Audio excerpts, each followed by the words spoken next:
এইখিনি কথা আমাৰ মাননীয় উপসভাপতি ডাঙৰীয়াই ক'লেই যে আগন্তুক দিনত 10 লাখ কোটি টকাৰ অসমৰ GSDP বঢ়াবৰ কাৰণে চৰকাৰে বিভিন্ন ধৰণৰ কাম কাজ কৰিছে।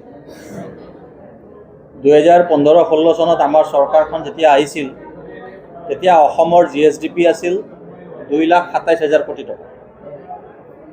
তাৰমানে 1947 পৰা 2016লৈ প্ৰায় 70 বছৰত 2 লাখ কোটি টকাৰ GSDPৰ টোটেল অসমৰ GSDP 2 লাখ কোটি টকা।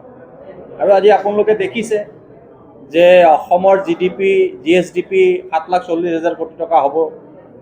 চৰকাৰে 10 লাখ কোটি টকাৰ কৰিবৰ কাৰণে চেষ্টা কৰি আছে।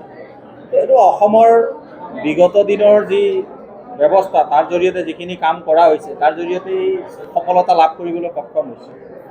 অকল সেইটোৱেই নহয়, যদি আপোনালোকে ফিস্কেল মেনেজমেণ্ট যদি চাই আপোনালোকে ৰিজাৰ্ভ বেংকে অসমক শ্ৰেষ্ঠ ফিস্কেল মেনেজ ষ্টেট বুলি ডিক্লেয়াৰ কৰিছে।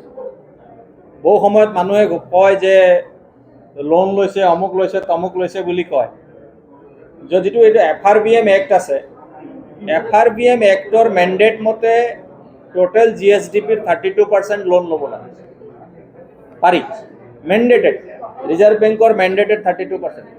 আজিও আমাৰ চৰকাৰে মাত্ৰ 25%হে, আৰু বহুত গেপ আছে।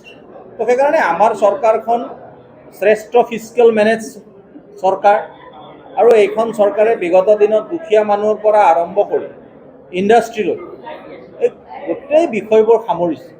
গতিকে আমি ভাৰতীয় জনতা পাৰ্টি অসম প্ৰদেশে আগন্তুক দিনত সাধাৰণ কৃষকৰ পৰা আৰম্ভ কৰি ইণ্ডাষ্ট্ৰিয়েলিষ্টলৈ সকলো ছেগমেণ্টৰ মানুহৰ সুবিধা হোৱাকৈ যাতে বাজেট হয় তাৰ বাবে এই ব্যৱস্থা কৰা হৈছে। আৰু আমি আশা কৰিম মাননীয় মুখ্যমন্ত্ৰী ডক্টৰ হিমন্ত বিশ্ব শৰ্মা ডাঙৰীয়াৰ নেতৃত্বত আমি অতি সোনকালে 10 লাখ কোটি টকাৰ অসমৰ GSDP কৰিবলৈ সক্ষম হ'ম। গতিকে তাৰ কাৰণে ভাৰতীয় জনতা পাৰ্টি অসম প্ৰদেশে চৰকাৰক এই যি আমি ছাপোৰ্ট দিব লাগে সেই ছাপোৰ্ট কৰাৰ ব্যৱস্থাটো কৰা হৈছে।